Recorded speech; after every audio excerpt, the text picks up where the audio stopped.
सहाफ़ियों के लिए पाकिस्तान जैसे मुल्क में काम करना, खबर देना वो काफ़ी औखा हो गया जी। क्या रजब भट्ट को किसी ने यहाँ से फरार कराया है? सहाफ़ी गिरफ्तार हो सकते हैं, रजब भट्ट क्यों नहीं गिरफ्तार हुआ? रजब भट्ट पर मुकदमा बना है, वो बनना भी चाहिए या नहीं बनना चाहिए? ये एक जर्नलिस्ट को आपने हथकड़ियाँ लगाकर अदालतों में पेश किया, फिर गलती दर गलती कर रहे। इससे इंटरनेशनली हमारा इमेज बहुत बुरे तरीके से डैमेज हो रहा है कि क्या सवाल करने की पादाश में आपको हथकड़ियाँ लग जाएंगी? सहाफ़ियों के लिए पाकिस्तान जैसे मुल्क में काम करना, खबर देना वो काफ़ी औखा हो गया जी। और यूं समझ लें कि आपने एक दिया जला के रखना है हवा में और उसके सामने उस हवा को रोकना नहीं है, बस वो दिया बुझता है तो बुझने दें। लेकिन ज़ाहिर है दिया जलाने वालों की कोशिश होती है कि दिया बुझे नहीं, और ये एक टकराव है जो सदियों से जारी और ना जाने कब तक ये जारी रहेगा। बल्कि मैं तो यकीन के साथ कहता हूँ कि जब तक दुनिया रहेगी तब तक ये जारी रहेगा। दूसरा इशू ये है कि रजब भट्ट, क्या रजब भट्ट को किसी ने यहाँ से फरार कराया है? सहाफ़ी गिरफ्तार हो सकते हैं, रजब भट्ट क्यों नहीं गिरफ्तार हुआ? रजब भट्ट कैसे बाहर चला गया? और क्या जो रजब भट्ट पर मुकदमा बना है वो बनना भी चाहिए या नहीं बनना चाहिए? ये कुछ बातें हैं जो हम आपके सामने रखेंगे। पाकिस्तान और दुनिया भर में देख रहे और सुनने वालों को उल्फत मुगल का सलाम। आप मेरे यूट्यूब चैनल और फेसबुक पे ही देख रहे हैं। पाकिस्तान जैसे मुल्क में और पीका जैसे आज़ादी इजहार राय पर कदगन लगाने वाले कवानीन की मौजूदगी में ये शोबे को इख्तियार रखना, इस शोबे के मेयारात पर पूरा उतरना बहुत औखा हो गया जी। इसमें कोई दूसरी राय ही नहीं है कि इस वक्त बात करना जान जोखिम में डालने के मुतरादिफ है। सहाफ़ी वहीद मुराद, उसने अहमद नूरानी की एक खबर को उसने रीट्वीट किया या उसको शेयर किया और फिर किसी जगह उसने कोई क्वेश्चन कर दिया और क्वेश्चन भी थोड़ा सा सख्त था। ज़ाहिर है सवाल तो सवाल होता है और सवाल करना आपका राइट है। आप जवाब जो आपको ना देने दे फिर वो गलत है, लेकिन जवाब आप अपनी मर्जी का दे। लेकिन सवाल को आप इस तरह बिल्डोज करेंगे और फिर उसकी पादाश में जैसे वहीद मुराद को गिरफ्तार किया गया, मुकदमात कायम किए गए, हथकड़ियाँ लगाई गई। ऐसा खुदा ना खास्ता क्या जुर्म हो गया हुआ था कि एक जर्नलिस्ट को आपने हथकड़ियाँ लगाकर अदालतों में पेश किया, फिर दुनिया देख रही है। और इस सारे मामले में हम किस तरफ जा रहे हैं शायद हमें अंदाज़ा ही नहीं हो रहा और हम गलती दर गलती कर रहे हैं। इससे इंटरनेशनली हमारा इमेज बहुत बुरे तरीके से डैमेज हो रहा है और फिर दुनिया देख रही है ना कि क्या सवाल करने की पादाश में आपको हथकड़ियाँ लग जाएंगी? क्या कोई खबर आपने शेयर कर दी तो वो आपको हथकड़ियाँ लग जाएंगी? ये मेरे ख्याल में बड़ा सख्त रवैया है रियासत का। और पीका कानून, इसीलिए पीका कानून पर हमारे तहफ़्फ़ुज़ात थे, जर्नलिस्ट बॉडीज़ के तहफ़्फ़ुज़ात थे कि ये कानून सच्चाई और आज़ादी इज़हार राय पर कदगन लगाने के लिए है।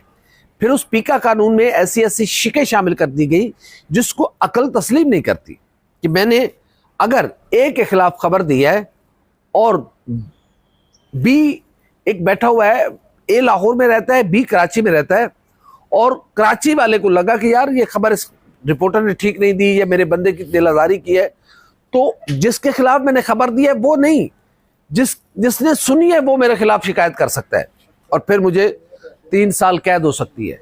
ये क्या ड्रैकोनियन लॉज है, ये क्या दकियानूसी कवानीन है कि इस दौर में भी जब बात करना आप इतना मुश्किल बना देंगे। फिर एक बात याद रखें, ज़ाहिर है, और फिर फरहान मलिक, सहाफ़ी फरहान मलिक, अगर किसी ने हद से तजावुज़ किया है तो उसके लिए खिलाफ चीज़ें हैं। आपने फरहान मलिक, चलो ठीक है मान लेता है जी फरहान मलिक ने गलत किया। मेरी पहली बात तो उन्होंने गलत नहीं किया, बिल्कुल नहीं किया, मान लिया कि गलत किया है, तो भाई उसको आपने गिरफ्तार किया, उसको आपने जुडिशल रिमांड पे भिजवाया, उसको फिर जब उसको ज़मानत हुई या फिर उसको जब वो उसको एक और उसको लगा कि भाई ये ज़मानत कहीं मंजूर ना हो जाए, उसको एक और मुकदमे पे गिरफ्तार कर लिया गया। तो यहाँ पर बदनीयती है।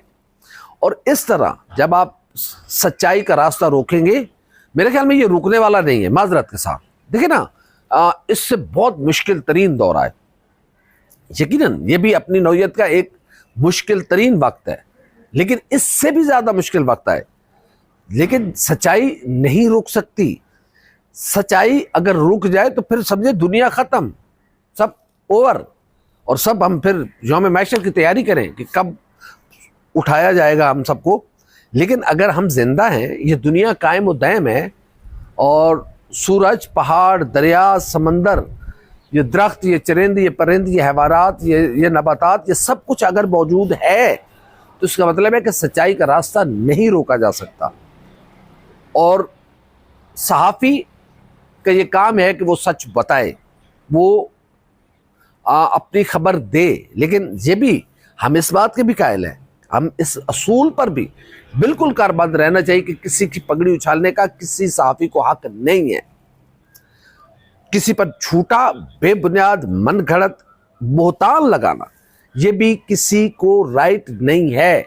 लेकिन सामने बैठकर क्वेश्चन तो वो कर सकता है ना, आपके पास जवाब का इख्तियार है। लेकिन उस जवाब के बजाय आप उसको हथकड़ियां लगवा देंगे तो इसको जबर कहते हैं, इसी को जुल्म कहते हैं। और जुल्म और जबर की एज बहुत थोड़ी होती है, माजरत के साथ। इस वक्त एक तेज आंधी है और कलम के जो मजदूर हैं उन्होंने एक दिया रोशन करके रखना है उस तेज आंधी के मुंह के सामने।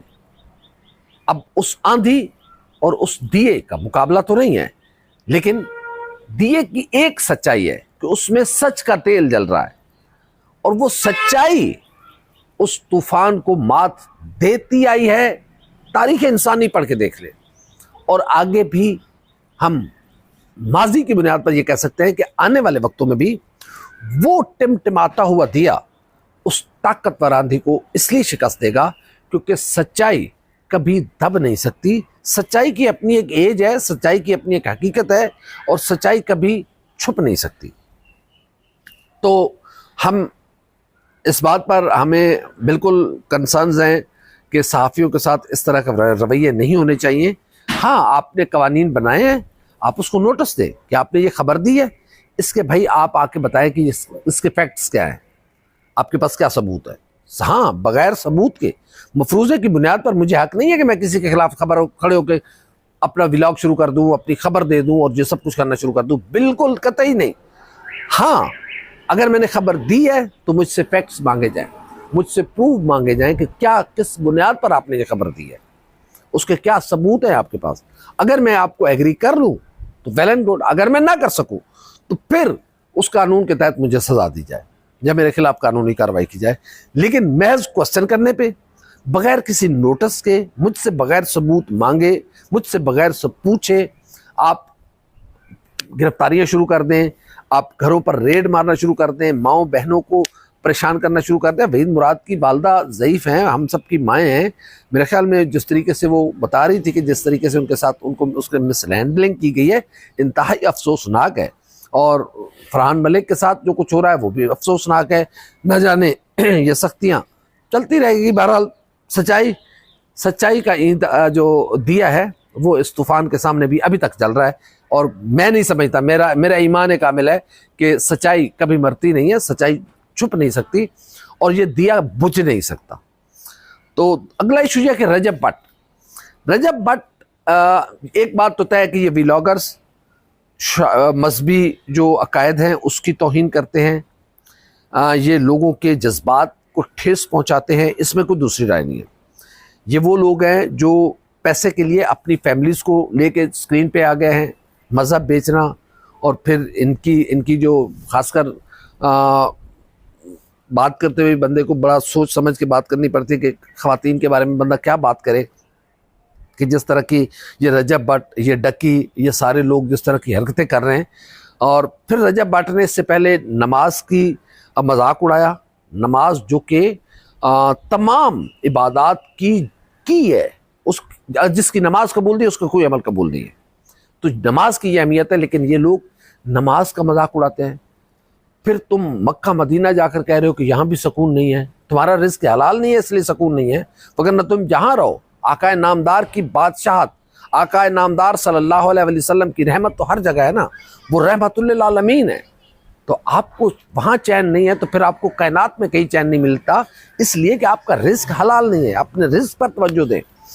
फिर उन्होंने अब जो एक हरकत की है, मैं ज़ाती तौर पर समझता हूँ कि वो एक कानून है जो एक डिक्टेटर ज़िया-उल-हक ने बनाया था, लेकिन उसमें जो अटेंशन है वो गलत है कि आप उसमें बड़े फ़ख्री अंदाज में कह रहे हैं कि मेरा उस्ताद सिद्धू मूसेवाला, उस पर भी 295A लगी थी और मुझ पर तो 2 लगी है, 295A और 295C, और फिर आप उस तरह के परफ्यूम लॉन्च कर रहे हैं और उस तरह की अटेंशन, ये जानबूझ कर अटेंशनली करते हैं। ये कोई इनसे गलती नहीं हुई, गलती नहीं है माजरत के साथ। देखिए, गलती इंसान है, हम गलती का पुतले हैं, गुनहगार लोग हैं, ये गलती हो सकती है, लेकिन ये जानबूझकर ऐसे टची और ऐसे जज्बाती इश्यूज को छेड़ते हैं ताकि वायरल हो, लोग इनको देखेंगे, इनको व्यूवरशिप मिलेगी। जब व्यूवरशिप मिलेगी तो यूं बारिश की तरह इनके अकाउंट में डॉलर गिर रहे होते हैं।